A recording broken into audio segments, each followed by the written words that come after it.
আমার জমির পরে 10,000 ভোল্টের কারেন্টের লাইন। এখন আমি না পারতেছি জমিটা বিক্রি করতে, না পারতেছি আমি একটা বাড়ি করতে। রাস্তার পাশে সোনার জমি আমার একদম কয়লা করে দিয়েছে। দেখেন ভাই, সবই তো বুঝতে পারতেছি, আপনিও তো বিদ্যুৎ ব্যবহার করতেছেন।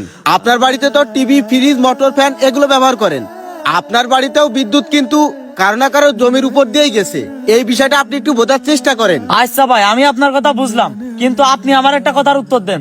আমার বাড়ির ওয়ালে আপনারা মিটার লাগাইছেন, ওইখান থেকে মিটার ভাড়াও নিচ্ছেন, আবার কারেন্ট ভাড়াও নিচ্ছেন। দুঃখে তো আমি বলদ হয়ে যাচ্ছি। যে মিটার ভাড়া আপনারা আমারও দেবেন, সেই মিটার ভাড়া উল্টো আমি আপনাকে প্রতি মাসে দিচ্ছি। আচ্ছা, আমি মিটার ভাড়া নিলাম না, আপনারা যে আমার জমিতে পিলার পিতেছেন, এই ভাড়াটা কি আপনারা দেন?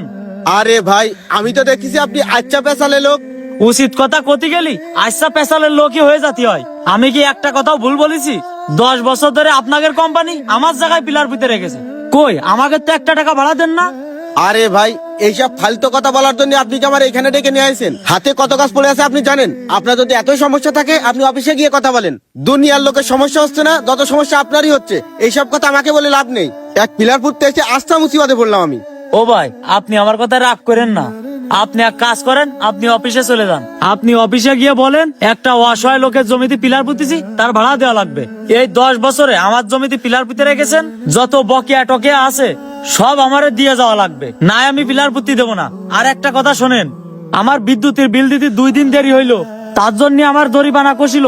আপনার তো কপাল ভালো, 10 বছর ধরে আমার জমিতে পিলার পুঁতে রেখেছেন, আমি আপনাকে 1 টাকাও জরিমানা ধরলাম না। ও ভাই, আপনি এসব কি বলতেছেন? আমার সাথে এত কথা বলে তো লাভ নেই।